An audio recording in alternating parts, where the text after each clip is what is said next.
सर्वसुगन्धसुलेपितलिङ्गं बुद्धिविवर्धनकारणलिङ्गं सिद्धसुरासुरवन्दितलिङ्गं तत्प्रणमामि सदा शिवलिङ्गं कनकमहामणिभूषितलिङ्गं फणिपतिवेष्टितशोभितलिङ्गम् दक्षसुयज्ञविनाशनलिङ्गं तत्प्रणमामि सदा शिवलिङ्गम्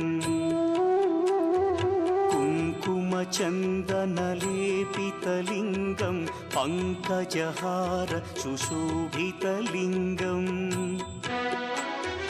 सञ्चितपापविनाशनलिङ्गं तत्प्रणमामि सदा शिवलिङ्गम्